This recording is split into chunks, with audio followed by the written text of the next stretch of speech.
Welcome back to our channel. Today, we are diving into a fascinating problem that many programmers encounter while running performance tests on their code. The problem we're tackling involves unexpected kernel memory operations occurring during a process that is supposed to be solely focused on user space memory reads. It's puzzling to observe these kernel activities when the process should only be interacting with user space memory. Could the performance monitoring unit, PMU, be generating interrupts that inadvertently trigger these kernel memory operations and attribute them to our process? Let's delve deeper into this intriguing problem and find some answers. Now, let's explore the solution to our kernel memory operations problem.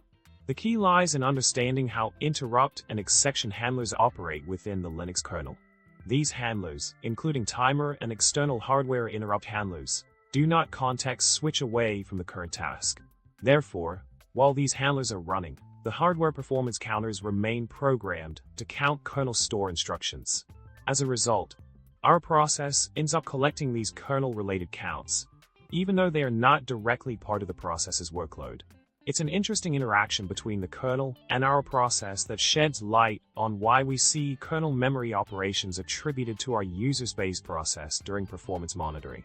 To wrap up, it's essential to remember that Linux's Perf subsystem virtualizes the performance monitoring unit, saving and restoring on context switches to capture relevant performance data. Despite the occasional kernel memory operations attributed to our process, it's all part of the intricate dance between hardware counters, interrupt handlers, and the current task in the Linux kernel.